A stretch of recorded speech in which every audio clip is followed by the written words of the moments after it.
మొన్న కాంగ్రెస్ పార్టీ వచ్చిన తర్వాత ఏదైతే 42% రిజర్వేషన్ ఇస్తామని చెప్పినరో అది దానికోసం తెలంగాణ జాగృతి, యునైటెడ్ పూలే ఫ్రంట్ లాంటి సంస్థలు కూడా ప్రత్యేకించి ఉద్యమించిన తర్వాత తప్పనిసరి పరిస్థితులలో రాష్ట్ర ప్రభుత్వం 42% విద్యా ఉద్యోగాలకు సపరేట్గా, రాజకీయాలకు సపరేట్గా బిల్లు పెట్టడం జరిగింది. అది పోయి గవర్నర్ గారి దగ్గర చిక్కుకుంది. ఆ తర్వాత రాష్ట్రపతి దగ్గరికి పోయింది, అక్కడే చిక్కుకుంది. ఆ తర్వాత మళ్ళీ మేము రైల్ రోకో చేస్తామని ఒత్తిడి చేస్తే ఆర్డినెన్స్ తీసుకొచ్చినటువంటి ప్రభుత్వం ఆ ఆర్డినెన్స్ పోయి గవర్నర్ దగ్గర చిక్కుకుంది. అంటే ఈ మొత్తం బీసీలకు 42% రావడం అనేటటువంటి విషయంలో ప్రధాన దోషి బీజేపీ పార్టీ, రాకుండా అడ్డుపడుతున్నటువంటి పార్టీ బీజేపీ పార్టీ. ఇక కాంగ్రెస్ పార్టీ ఏమో అసలు మీరు 42% ఎందుకు ఇస్తున్నారు, మేము ఎంతమంది ఉన్నాం బీసీలము మీరు చెప్పండి అంటే ఇంతవరకు చెప్పకుండా దాటవేస్తున్నటువంటి వైఖరి. మరి డెడికేటెడ్ కమిషన్ వేసినారు, కులగణన చేసినామన్నారు. మేము ఆనాడే చెప్పినాం మీరు కులగణన కరెక్ట్ చేయలేదు, బీసీల సంఖ్య తగ్గించి చూపిస్తున్నారు, ఇతరుల సంఖ్య పెంచి చూపిస్తున్నారు, ఇది కరెక్ట్ కాదు అని చెప్పినాం. ఆనాడు అవహేళన చేసినట్టు మాట్లాడారు. ఇవాళ దాని డైరెక్ట్ రిజల్ట్ మనకి ఏదైతే గ్రామ పంచాయతీకి సంబంధించినటువంటి రిజర్వేషన్లు ఇచ్చిరో దానిలో డైరెక్ట్ రిజల్ట్ కులగణన సరిగ్గా చేయకపోవడం యొక్క రిజల్ట్ ఇవాళ కనబడుతుంది స్పష్టంగా. అయితే అన్ఫార్చునేట్లీ మరి 42% సాధించలేకపోవడం, 50% లోబడే మరి రిజర్వేషన్ ఇవ్వాలని కాంగ్రెస్ ప్రభుత్వం భావించడం, 42% మిగిలిన శాతానికి మేము రాజకీయంగా ఇస్తామని చెప్పడం నిజంగా కూడా చాలా దురదృష్టకరం. ఇది కాంగ్రెస్ పార్టీ బీసీలకు చేస్తున్న ద్రోహంగానే తెలంగాణ జాగృతి భావిస్తున్నది. ఎట్ ద సేమ్ టైం ఒక్కసారి కొంచెం డీటెయిల్స్ చూసినట్టయితే కొత్తగూడెం అనేటటువంటి జిల్లా ఉన్నది. కొత్తగూడెం అనేటటువంటి జిల్లా ఏజెన్సీ ప్రాంతంలో ఎక్కువ ఉంటుంది. కేవలం అందులో 25 సర్పంచ్లు, 25 పంచాయతీలు మాత్రమే నాన్ షెడ్యూల్ ఏరియాలో ఉంటాయి. సో కొత్తగూడెంకి ఇదివరకు 2019లో రిజర్వేషన్లు ఇచ్చినప్పుడు కూడా ఒక బీసీకి కూడా రిజర్వేషన్ రాలే, 0% బీసీ రిజర్వేషన్. ఇప్పుడు కూడా 0% బీసీ రిజర్వేషన్. కానీ ఒకవేళ వీళ్ళు కులగణన కరెక్ట్గా చేస్తుంటే కాంగ్రెస్ ప్రభుత్వం ఆ 25 ఊర్లలో కనీసం సగం ఊర్లకు బీసీ రిజర్వేషన్ వచ్చి ఉండాలి. ఎట్ ఎనీ కాస్ట్ వీళ్ళు చేసినటువంటి కులగణన తప్పుల తడక అని చెప్పడానికి Kothagudem is the best example. మేము ఆ రోజు నుండి ఈ రోజు వరకు కేవలం తెలంగాణ జాగృతిగా డిమాండ్ చేస్తుంది. నేను మళ్ళీ డిమాండ్ చేస్తున్నా, మీరు గ్రామ పంచాయత్ వారీగా జనాభా లెక్కలు బయట పెట్టండి. ఏ ఊర్లో ఎంతమంది బీసీలు ఉన్నారు, ఎంతమంది ఓసీలు ఉన్నారు, ఎంతమంది ఎస్సీలు ఉన్నారు, ఎంతమంది ఎస్టీలు ఉన్నారు బయట పెట్టండి. అప్పుడు ఆ ఊర్లో ఎక్కువ మంది బీసీలు ఉంటే బీసీలకి ఇవ్వండి, లేకపోతే లేదు. మీరు ఒక్కొక్క జిల్లా వారీగా మేము స్టడీ చేస్తున్నాం నిన్నటి నుండి డేటాను. కొత్తగూడెం జిల్లాలో 0% 2019లో వచ్చింది, ఇప్పుడు కూడా వచ్చింది. కానీ ఏదైతే 25 గ్రామాలు ఉన్నాయో మీరు కనుక కులగన్న కరెక్ట్ చేసి ఉంటే సగం బీసీలు వచ్చి ఉండాలి. కానీ ఇంతవరకు రాలేదు. అంటే అర్థమైంది మేము ఏదైతే అప్పుడు తప్పని చెప్పినామో అది ఇవాళ ప్రూవ్ అవుతుంది. మహబూబాద్ జిల్లా అంతకుముందు 22 బీసీ రిజర్వేషన్లు వచ్చినాయి. అంటే అప్పుడు ఉన్నటువంటి అంతకుముందు గ్రామ పంచాయతీలు పెరగలేదు ఎస్టీలై కాబట్టి 22 అంటే 9% రిజర్వేషన్ అప్పుడు ఇచ్చిరు. ఇప్పుడేం చేసింది కాంగ్రెస్ ప్రభుత్వం, పెరిగినటువంటి గ్రామ పంచాయతీల తర్వాత 19 గ్రామ పంచాయతీలు మహబూబాద్లో బీసీలకు రిజర్వేషన్ వచ్చింది. అంటే 9% ఉన్నది 4% పడిపోయింది, 4%కి పడిపోయింది. మేము ఏదైతే మీరు బీసీల సంఖ్య తగ్గించి చూపించని చెప్పినో దానికి మీకు మహబూబాద్ జిల్లా ఉదాహరణ కనబడుతున్నది. మీరు కులగన్న తప్పు చేసిండ్రు, బీసీల సంఖ్య తగ్గించిండ్రు కాబట్టి ఇవాళ జిల్లాల వారీగా అప్పుడున్న మహబూబాదే ఇప్పుడున్నది. అప్పుడున్న నాన్ షెడ్యూల్డ్ జీపీసే నేను మాట్లాడుతున్నా, కొత్త ఏం మాట్లాడతలేను. మరి అప్పుడు 22 జీపీలకు వస్తుంది ఎట్లా, ఇప్పుడు 19 జీపీలకు వస్తుంది ఎట్లా? అప్పుడు 9% రిజర్వేషన్ ఎట్లా వస్తుంది మహబూబాద్లో బీసీలకు, ఇప్పుడు 4%కి ఎట్లా పడిపోతుంది? ఏదైతే మీరు 5-6% బీసీ జనాభా తగ్గించిరని మేము చెప్పినామో దానికి ప్రూఫ్ ఇవ్వాల. మహబూబాబాదు, ములుగు 2 డైరెక్ట్గా ప్రూఫ్. ఆ తర్వాత ఆదిలాబాద్ ఇదివరకు 205 గ్రామాలకు 5 నాన్ షెడ్యూల్డ్ ఏరియాస్ ఉంటే 2019లో ఇచ్చినప్పుడు 47 గ్రామాలకు బీసీ రిజర్వేషన్ వచ్చింది. ఇప్పుడు గ్రామ పంచాయతీలు పెరిగిన తర్వాత 23 గ్రామాలకు బీసీ రిజర్వేషన్ వచ్చింది. అంటే డ్రాస్టిక్గా ఒక 20 గ్రామాలను తగ్గించారంటే సగానికి సగం మీరు పాపులేషను అక్కడ తప్పుదోవ పట్టిస్తూ ఉన్నారు. మరి అదేవిధంగా ఆసిఫాబాద్లో కూడా ఇదివరకు 2019లో 33 గ్రామాలకు బీసీ రిజర్వేషన్ వస్తే ఇప్పుడు కేవలం 20 గ్రామాలకు బీసీ రిజర్వేషన్ వచ్చింది. ఇప్పుడు ఆసిఫాబాద్ అయినా ఆదిలాబాద్ అయినా హెవీగా ఏజెన్సీ ఉండే ప్రాంతాలే. అయినప్పటికీ ఎట్లా తగ్గుతాయి జీపీలు? మీరు కులగన్న వేసిండ్రు ప్రత్యేకించి, ఎట్లా తగ్గుతుంది? సో మేము ఆనాడు ఏదేదైతే ఆరోపణలు చేసినామో అవన్నీ నిజమని నిరూపించే విధంగా ఇవాళ మీరు ఇచ్చినటువంటి డేటా ఉంది. కాబట్టి నేను మళ్ళీ డిమాండ్ చేస్తూ ఉన్నా, మీరు చేస్తున్న పద్ధతి సరైనది కాదు.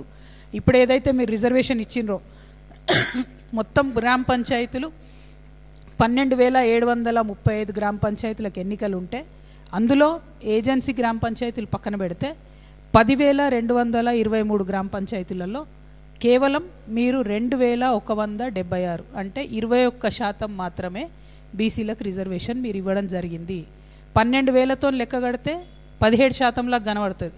కానీ వాస్తవంగా ఏజెన్సీ ఉన్న ప్రాంతాలను మనం ప్రస్తుతం డిస్టర్బ్ చేయలేం కాబట్టి 10,223కు లెక్క కడితే 21.29% మాత్రమే ఇప్పుడు కాంగ్రెస్ ప్రభుత్వం ఇచ్చిన బీసీ రిజర్వేషన్. యాక్చువల్గా రావాల్సింది దీనికి డబుల్. వాళ్ళు చెప్పిన 42% చూసినా కూడా 2,176 కాదు, ఇంకొక 2,117 గ్రామాలకు రిజర్వేషన్ రావాలి. మీరు తప్పు చేసిండ్రు, ప్రభుత్వాన్ని, ప్రజల్ని, మొత్తం అందరినీ, భారతదేశాన్ని కూడా తప్పుదో పట్టిస్తున్నారు. కేవలం మీరు రాహుల్ గాంధీ గారు వాడుకోవడానికి మీరు ఈ ప్రయత్నం చేసిరు తప్పితే తెలంగాణ ప్రజల మీద, తెలంగాణ బీసీల మీద చిత్తశుద్ధితో కాదన్న విషయం మరొక మారు తెలుస్తూ ఉన్నది.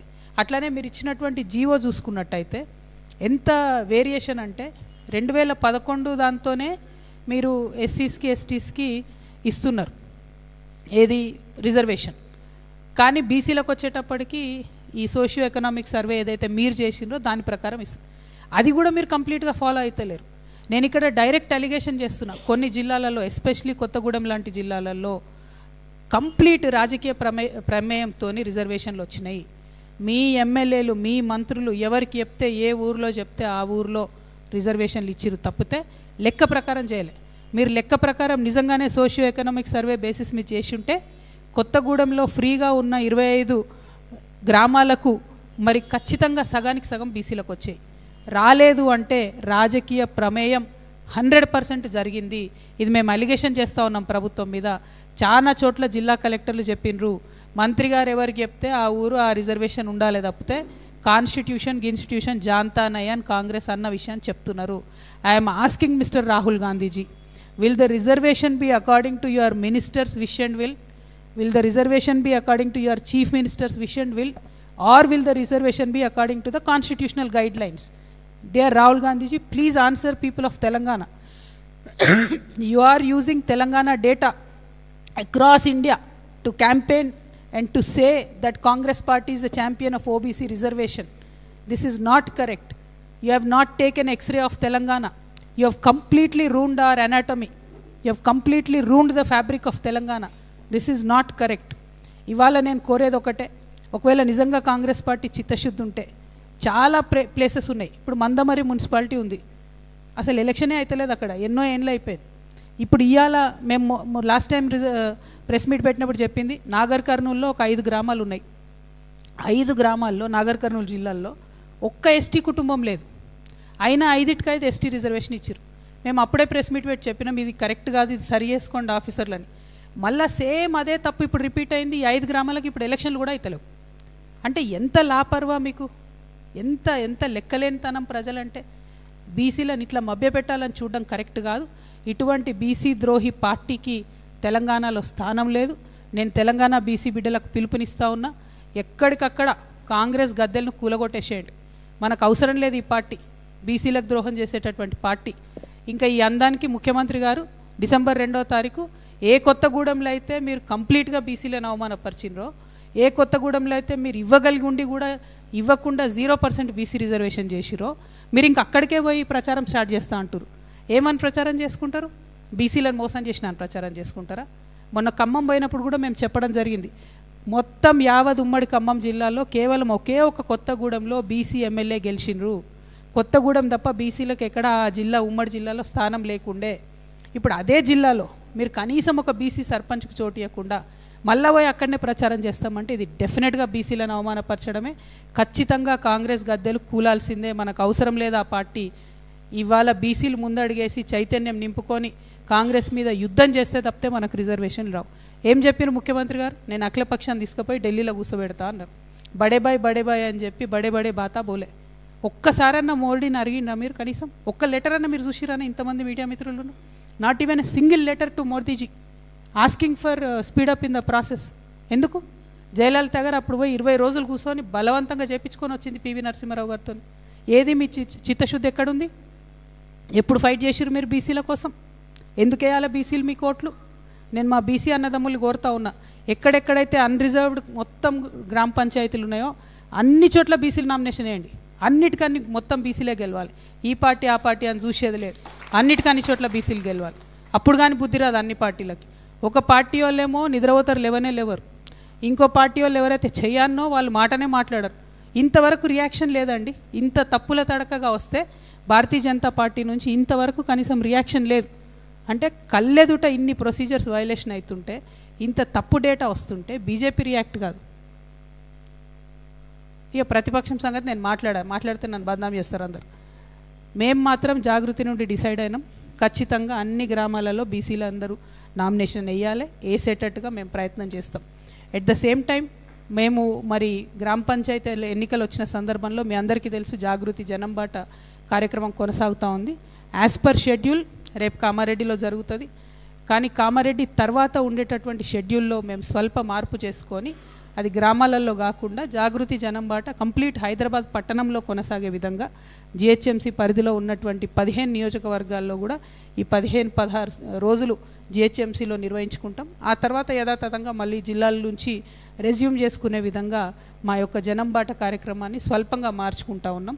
ఎట్ ద సేమ్ టైం ప్రతి గ్రామంలో బీసీలు ఎవరైనా దీన్ని గుర్తుండదు, ఏ పార్టీ వాళ్ళు అనేది పెద్దగా ఎస్టాబ్లిష్ అయ్యి ఉండదు. కాబట్టి ప్రతి గ్రామ పంచాయతీ కూడా బీసీలు గెలిచేటట్టుగా ఉన్నటువంటి మొత్తం 10,000 గ్రామ పంచాయతీలలో మనకు ఎంత హక్కు ఉందో అంతా కూడా బీసీలు గెలిచేటట్టుగా ఫైట్ చేయాలని చెప్పి, దానికోసం ప్రయత్నం చేయాలని చెప్పి బీసీ బిడ్డలకు మేము పిలుపునిస్తూ ఉన్నాం. At the same time BC జేఏసీలు ఆర్ కృష్ణన్న గారు కావచ్చు, ప్రొఫెసర్ గారు చిరంజీవులు గారు కావచ్చు, విశారదన్ అన్న గారు కావచ్చు, ఇట్లా ప్రజాస్వామ్యవాదులు ఎవరైతే బీసీల కోసం ఇస్తున్నటువంటి పిలుపులు ఏవైతే ఉన్నాయో వాటిలన్నిట్లో కూడా తెలంగాణ జాగృతి అగ్రభాగాన పాల్గొంటుంది. మా అంతటా మేము కూడా ప్రత్యేక కార్యాచరణ బీసీల హక్కుల కోసం కూడా తీసుకుంటాం.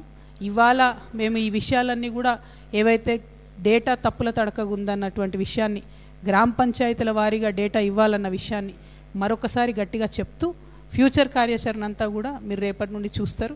రేపు 2 రోజులు మాత్రం జనంబాట కొనసాగుతుంది కామారెడ్డిలో. ఆ తర్వాత షెడ్యూల్ అంతా కూడా మారుతుంది. అందరితో కూడా కలిపి ఫైట్ చేస్తాం. బట్ అల్టిమేట్గా ఈ ద్రోహంలో ప్రధాన పాత్ర కాంగ్రెస్ పార్టీదే. కాంగ్రెస్ పార్టీ జెండా గద్దెలు అనేటటువంటిది గ్రామాల్లో ఉన్నంతకాలం బీసీలకు ద్రోహం జరుగుతూనే ఉంటుందని చెప్పక తప్పని పరిస్థితి క్రియేట్ అవుతున్నది. కాంగ్రెస్ పార్టీ ఇప్పటికన్నా అర్థం చేసుకోవాలి, మేల్కోవాలి. అవకాశం ఉంటే ఎన్నికలు పోస్ట్పోన్ చేయాలి. ఈ రిజర్వేషన్ ప్రొసీజర్ అంతా కూడా రీవర్క్ చేయాలని చెప్పి కూడా నేను స్టేట్ ఎలక్షన్ కమిషన్ కూడా డిమాండ్ చేస్తూ ఉన్నా. మా బీసీ సోదరులందరూ కూడా కోర్టులలో కేసు వేసిండ్రు. ఎక్కడ అవకాశం ఉంటే అక్కడ మేము కూడా వాళ్ళతో పాటు కలిపి ఇంప్లీడ్ అవుతామని కూడా ఈ సందర్భంగా తెలియజేస్తున్నాను. Thank you. జై తెలంగాణ, జై జాగృతి.